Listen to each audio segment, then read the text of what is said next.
Ang bayan ng Gabaldon ay isa sa magandang lugar dito sa Nueva Ecija.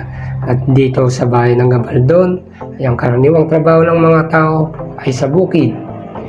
Ngayong araw na ito ay pupuntahan natin ang isang magbubukid na may handmade cover wire bonsai.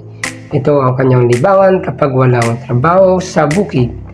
Tara na mga kabukid!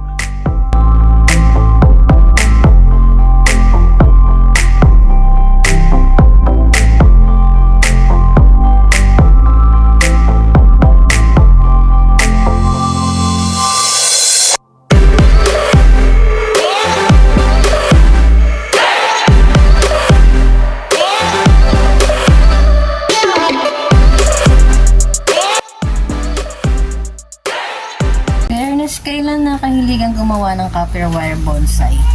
Nakahiligan ko po ang paggawa ng copper wire bonsai noong 2022. Napanood ko po siya sa YouTube at nagkaroon ako ng interest na subukan kung paano gumawa at sa awa po ng Diyos ay natutunan ko naman. At mula po noon ay tinuloy-tuloy ko yung paggawa para mapa-improve pa yung mga bahaging hindi maganda, maayos.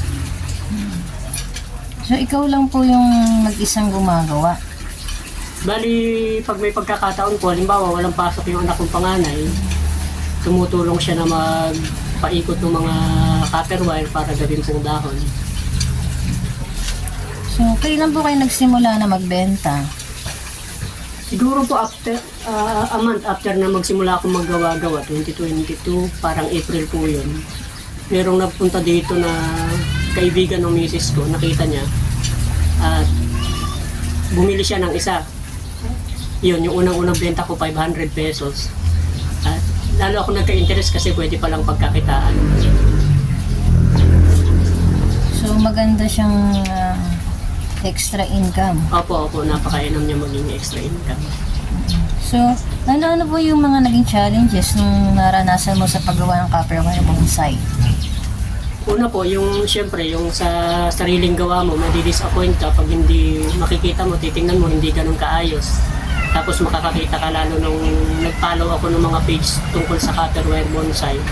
Nakikita ko ang gaganda ng mga ginagawa nila, ang gaganda ng mga post nila. Tapos makikita mo yung gawa mo ay hindi ganun kaganda. So, nadi-disappoint ako. Then, pwede namang sikapin mo lang na maayos, magawang mas maayos. At isa pa po sa naging challenge nun ay nung nakita ko na meron palang magagandang klase ng copper wire na pwedeng gamitin. Akala ko mura lang. Kung palang nagsubok ako mag-inquire ay mataas pala. So yung mga panahon na yun kailangan ko na rin ng financial na rin dahil kung gusto mo mapaganda yung gawa mo kailangan mo rin gastusan at para maging improve pa. So yun, pag minsan disappointment, discouragement, finances, kailangan din po yun.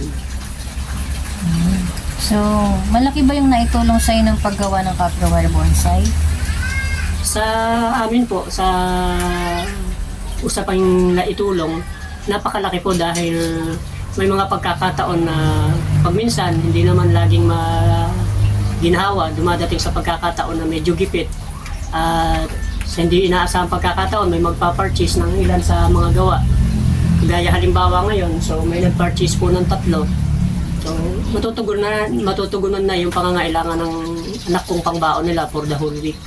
So nakakatulong po siya sa amin financially at pag minsan sa akin din personal, nakakatulong siya sa akin yung nakakalibang sa halip na gumawa ka ng kung ano-ano mga bagay, itututok mo yung panahon mo dyan at hindi mo na papansin na nalilibang ka pala nalilibang ka na pala. Okay. So ano po yung maibabahagi mo sa mga nanonood sa'yo?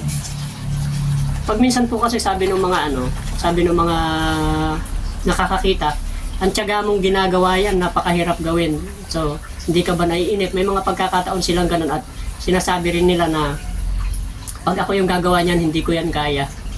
Nung una pong tiningnan ko, parang talagang napakahirap at lalo na nung una kong sinubukan, mahirap dahil ilang try ko pong ginawa, hindi ko talaga kaya. Pero may sinasabi po sa Philippians 4:13 na I can do all things through Christ.